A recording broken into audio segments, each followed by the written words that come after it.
Good evening students. हम निगम प्रतिभूतियों को लास्ट टाइम शुरू कर चुके हैं और उसी का सेकंड पार्ट और फाइनल पार्ट आज पूरा कर रहे हैं, जिसमें आते हैं डिबेंचर्स।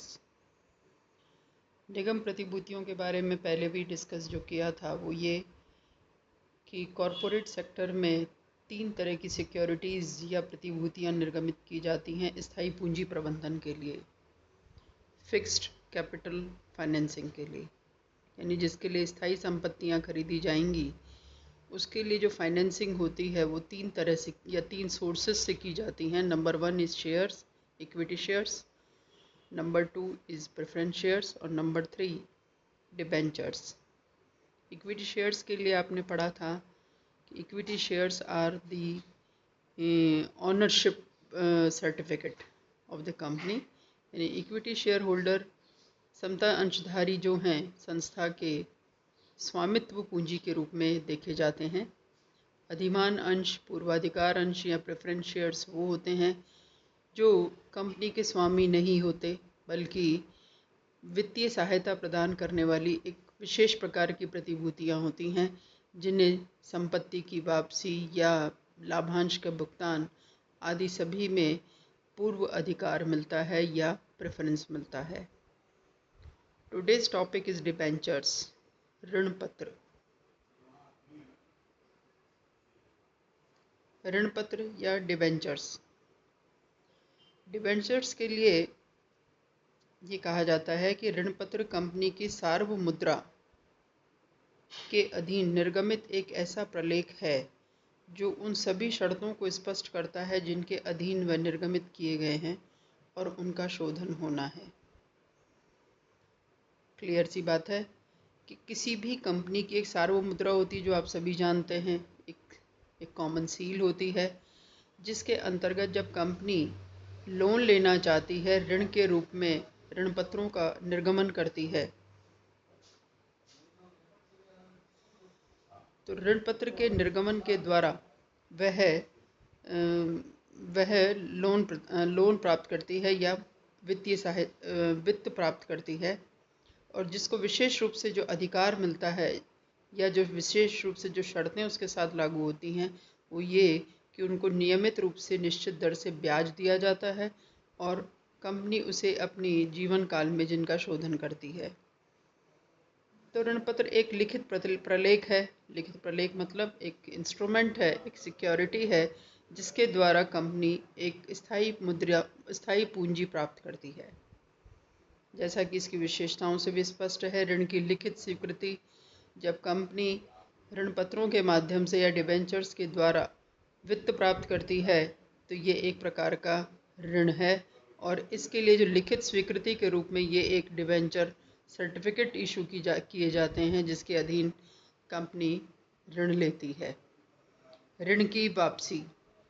ऋण की वापसी का मतलब यही है कि ये जो ऋण पत्रों के द्वारा जो स्थायी पूंजी एकत्रित की जाती है उसका एक निश्चित समय के बाद शोधन किया जाता है। शोधन का मतलब उनसे जो ली गई पूंजी है उसकी वापसी की जाती है, मूलधन की वापसी की जाती है। कंपनी की अर्जनों पर अधिकार। कंपनी की अर्जन का मतलब जो भी कंपनी ने लाभांश या EBIT अर्न किया है, जो अर्निंग्स कंपनी की हुई हैं एक वित्तीय वर्ष में, उसमें सबसे पहला अधिकार ऋण पत्रों पर दिया जाता है ब्याज के रूप में, यानी निश्चित दर से जो ब्याज दिया जाना है वह कंपनी की अर्जनों पर सबसे पहले डिबेंचर होल्डर्स को दिया जाता है। फिर आता है संपत्ति पर अधिकार। कंपनी के समापन पर या उसकी वाइंडिंग अप पे डिबेंचर होल्डर को सबसे पहला अधिकार मिलता है कि वह अपने ऋण की जो मात्रा है या जो अमाउंट है उसके आधार पर वह अपने संपत्ति को प्राप्त कर ले या संपत्ति के विक्रय के द्वारा ऋण की वापसी के अधिकार को वह रखता है। नियंत्रण का अधिकार। Right of control. इसका मतलब यही है कि ऋण पत्रधारी संस्था के स्वामी नहीं होते, यानी ऑनर्स नहीं होते। ये कंपनी के लिए दायित्व के रूप में है, केवल मतलब लॉन्ग टर्म कैपिटल प्रोवाइड करने वाले व्यक्ति हैं, इसलिए इनको प्रबंध में या किसी भी तरह की नियंत्रण व्यवस्था में हस्तक्षेप करने का अधिकार नहीं दिया जाता। तो इस तरह से ऋण पत्र क्या है, डिबेंचर्स क्या है। डिबेंचर स्थायी वित्त प्रबंधन का एक महत्वपूर्ण वो भाग है जो ऋण के रूप में एक कंपनी अपने जीवन काल में लेती है, जिससे स्थायी संपत्तियों को खरीदा जाता है और उन स्थायी संपत्तियों पर कई बार ऋण पत्रधारियों का एक प्रभार होता है। एक मतलब कहना चाहिए कि उनका उसके ऊपर अधिकार होता है। जब भी कंपनी का समापन होगा, उससे उत्पन्न संपत्तियां जो भी रखी गई हैं, उन संपत्तियों के द्वारा उनके ऋण की वापसी की जाएगी, निश्चित दर से ब्याज दिया जाएगा, कंपनी की अर्जनों पर उनका अधिकार होता है, ऋण की वापसी की जाती है, लेकिन उनको न वोटिंग राइट होता है और न ही प्रबंध में नियंत्रण का अधिकार दिया जाता है। जैसा कि इंग्लिश में भी देख लें आप, डिवेंचर क्या है। A debenture is an instrument issued by the capital under age by the company under its common seal, acknowledging a debt and setting forth the term under which they are issued and are to be paid. This is very much clear. Common seal में ही एक company एक debenture issue करती है, एक प्रपत्र है, एक instrument है, और वह इंस्ट्रूमेंट इस बात का मतलब दैट इज एक्नॉलेजिंग दैट कि this date is taken by the company under the common seal and this is payable after some time, after certain period of time by the company. Main features of the debentures: written acceptance of loan, that is also clear in the mode of Hindi. Right on earnings, earnings पर इनको अधिकार होता है. Right on assets, संपत्ति पर अधिकार होता है. Right on control, नियंत्रण का अधिकार इनको नहीं होता. और रिटर्न ऑफ लोन, ऋण की वापसी का इनको पूरा अधिकार दिया जाता है.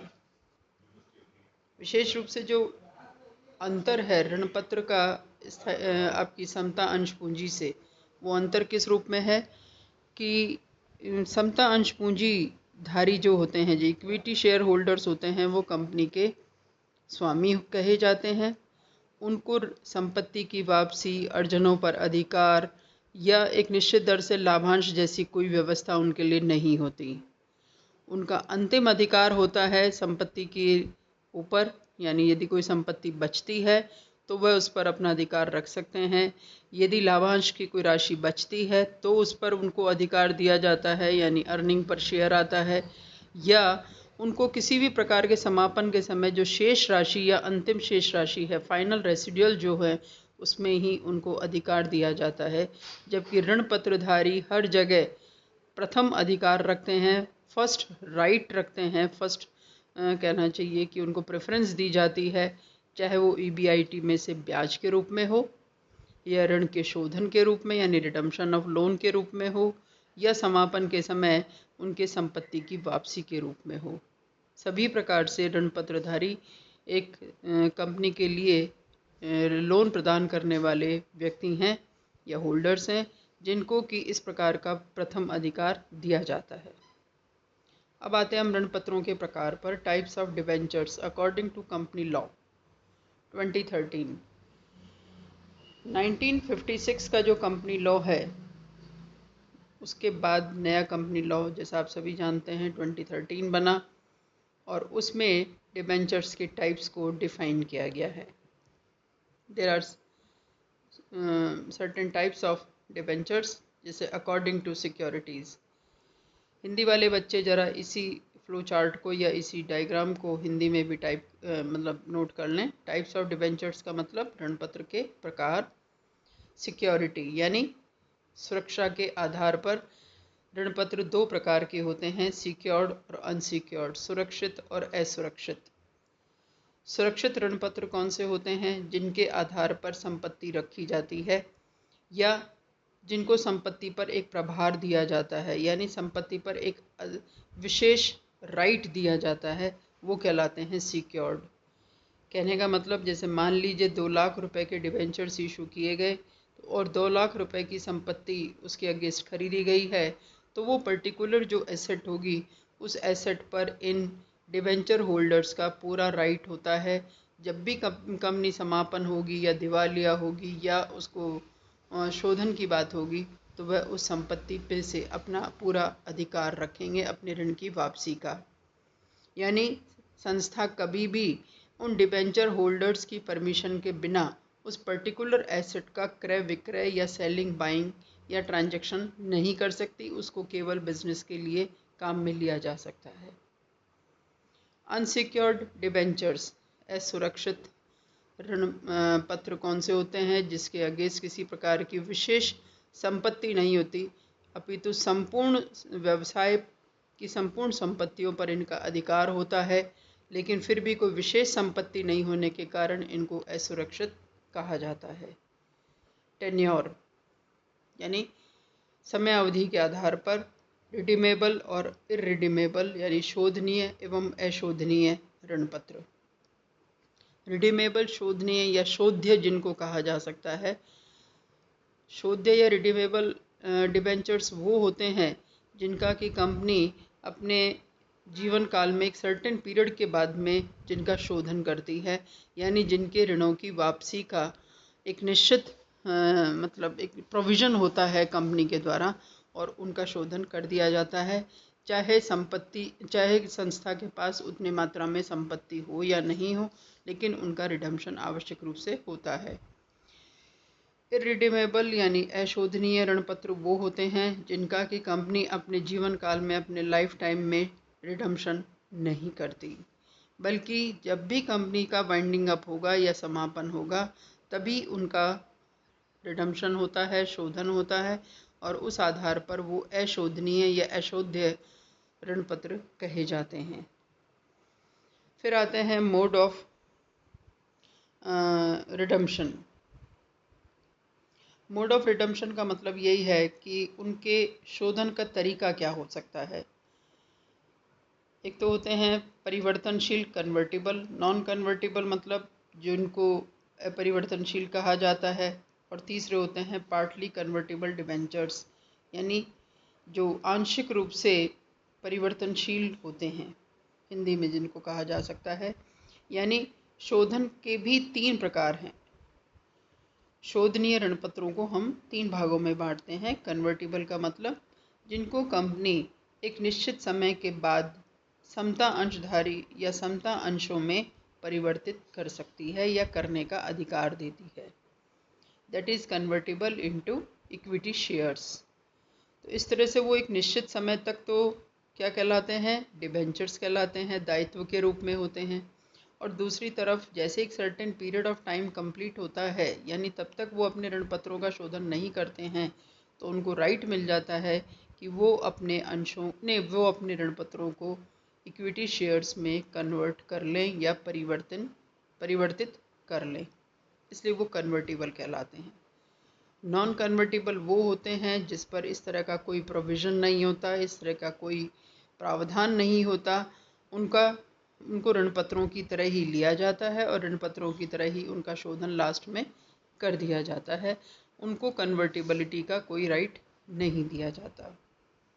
इसी का तीसरा भाग है पार्टली कन्वर्टिबल डिबेंचर्स, आंशिक रूप से परिवर्तनशील डिबेंचर्स, यानी डिबेंचर होल्डर्स को एक अधिकार ये भी दिया जाता है कि वो अपने कुल ऋण पत्रों में से कुछ ऋण पत्रों का या कुछ डिबेंचर्स का इक्विटी शेयर्स में कन्वर्ट कर ले और कुछ को वो डिबेंचर्स की तरह ही मेंटेन कर ले। दोनों ही फायदे उनको होते हैं। वो स्वामी के रूप में भी, इक्विटी शेयर होल्डर के रूप में भी वो मतलब कन्वर्ट कर सकते हैं अपने डिबेंचर्स को, और कुछ वो डिबेंचर की तरह ही मेंटेन कर देना चाहते हैं, तो उस तरह से उनको पार्टली कन्वर्टिबल डिबेंचर कहा जाता है। तो ये है आज आपका छोटा सा टॉपिक, वेरी इजी, जो आप समझ ही गए होंगे। एक ये ज़रूर है कि आप समता अंशों और ऋण पत्रों में डिफरेंस को ज़रूर पढ़ लेना। बहुत सिंपल डिफरेंस है जो मैंने शुरू में आपको समझा भी दिया कि विशेष प्रकार से ये डेट कैपिटल का पार्ट है और इक्विटी शेयर ऑनर कैपिटल यानी स्वामी पूंजी का हिस्सा का एक महत्वपूर्ण भाग माना जाता है। इस तरह से हम किसी भी संस्था में जब समता पूंजी के साथ ऋण पूंजी को शामिल करते हैं तो वहाँ पर ऋण पत्रों को शामिल कर लिया जाता है या डेट कैपिटल के रूप में इन प्रतिभूतियों को देखा जाता है। और ये ऋण पत्र भी कई प्रकार के होते हैं, कई प्रोविजंस के साथ में इशू किए जाते हैं। और जैसे अभी बिल्कुल नया आया है जीरो इंटरेस्ट बॉन्ड, जिसमें किसी भी तरह का कंपनी कोई मतलब इंटरेस्ट नहीं देती है ऋण पत्रों पर, बल्कि उनको डीप डिस्काउंट बॉन्ड के रूप में भी कहा जाता है। इन बॉन्ड्स की एक विशेष खास बात है वो क्या है कि इनको कंपनी ब्याज नहीं देकर इनकी जो मैच्योरिटी वैल्यू है उससे बहुत कम रेट पर इनको इशू करती है। और एक सर्टेन पीरियड ऑफ टाइम के बाद में उनका जब रिडम्पशन होता है तो इनकी इशू प्राइस और इनकी मैच्योरिटी प्राइस के डिफरेंस ही उनका प्रॉफिट होता है। इसलिए इनको जीरो इंटरेस्ट बॉन्ड्स के रूप में, या इनको कहना चाहिए कि डीप डिस्काउंट बॉन्ड के आधार पर भी जाना जाता है। तो ये है आपके ऋण पत्र के प्रकार। डिफरेंस ज़रूर पढ़ लीजिए। बहुत सिंपल टॉपिक था निगम प्रतिभूतियों का। तीनों ही प्रतिभूतियाँ आपको इस तरह से मैंने समझा दी हैं। ठीक है, थैंक यू।